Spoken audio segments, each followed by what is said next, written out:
क्या योगी के आक्रामक हिंदुत्व की धार कुंद कर पाएगा अखिलेश का पीडीए प्लान? जानिए जमीन पर क्या चल रहा है। उत्तर प्रदेश की राजनीति में इन दिनों बड़ा बदलाव होता दिख रहा है। लोकसभा चुनाव में मिली जीत के टॉनिक से उत्साहित समाजवादी पार्टी के तेवर और कलेवर बदले हुए हैं। पार्टी सोशल मीडिया से निकलकर जमीनी धरातल पर भी खूब पसीना बहा रही है। पार्टी के सभी फ्रंटल युवा संगठन इस समय जमीन पर पीडीए की पूंजी के विस्तार में लगे हुए हैं। पिछले 22 दिनों में प्रदेश के हर जिले में परिसरों, कोचिंगों, बस्तियों से लेकर विभिन्न सामाजिक क्षेत्रों में युवा संगठनों ने संपर्क और संवाद का मेगा अभियान चलाया है। सपा मुखिया अखिलेश यादव के निर्देश पर सपा के युवा संगठनों, समाजवादी छात्र सभा, युवा जनसभा, लोहिया वाहिनी, मुलायम सिंह यादव यूथ ब्रिगेड, बाबा साहिब वाहिनी ने 9 अगस्त से ही 1 महीने का अभियान शुरू किया है। 31 अगस्त तक इसका फोकस संपर्क व सदस्यता के विस्तार पर था। इस दौरान पार्टी के काम व सरकार की असफलता गिनाने के साथ ही सामाजिक केमिस्ट्री को और मजबूत करने पर भी ध्यान दिया गया है। एक पदाधिकारी ने बताया कि अभियान के दौरान समाज के सभी वर्गों के साथ ही दलित बहुल क्षेत्रों में खास तौर पर फोकस किया गया, जिससे चुनाव के समय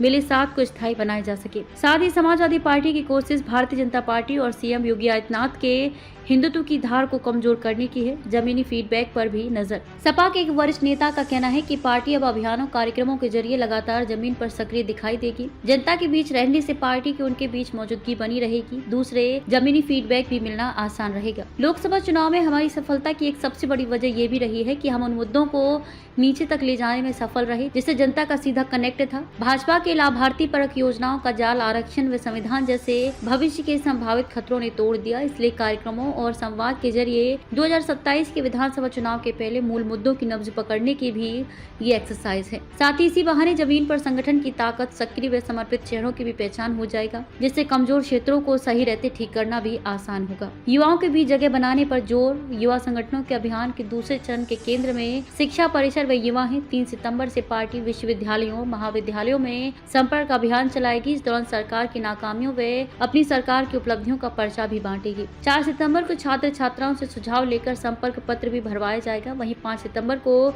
शिक्षा परिसरों में छात्रों की समस्याओं पर सुनवाई व 7 सितंबर को राजनीति में युवाओं की भूमिका पर संवाद है। इस दौरान आरक्षण, रोजगार, भागीदारी के सवाल को और पैना करने की नजर है, जिससे युवाओं को अपने मुद्दे का ब्रांड एम्बेसडर बनाया जा सके। जमीन पर क्यों दिख रही इतनी सक्रियता? 2017 से लगातार मिल रही चुनावी हार का सिलसिला आखिरकार 2024 के लोकसभा चुनाव में टूटा है। जीत ऐसी मिली है कि पार्टी ने रिकॉर्ड बनाया है और भाजपा के कंधे झुकाए हैं। इस जीत ने सपा की संभावनाएं भी बेहतर की हैं और कार्यकर्ताओं के मनोबल को भी संजीवनी दी है। प्रदेश की 37 लोकसभाओं में सपा के अपने सांसद हैं, जिनकी नुमाइंदगी लगभग प्रदेश के आधे जिलों तक है। इसलिए संसाधन, सुनवाई व अगुवाई का भी अब संकट नहीं है। ऐसे में प्रदेश में मुख्य विपक्षी दल की भूमिका सपा कागजों में ही निभाकर जमीन पर भी निभाने में जुटी हुई है।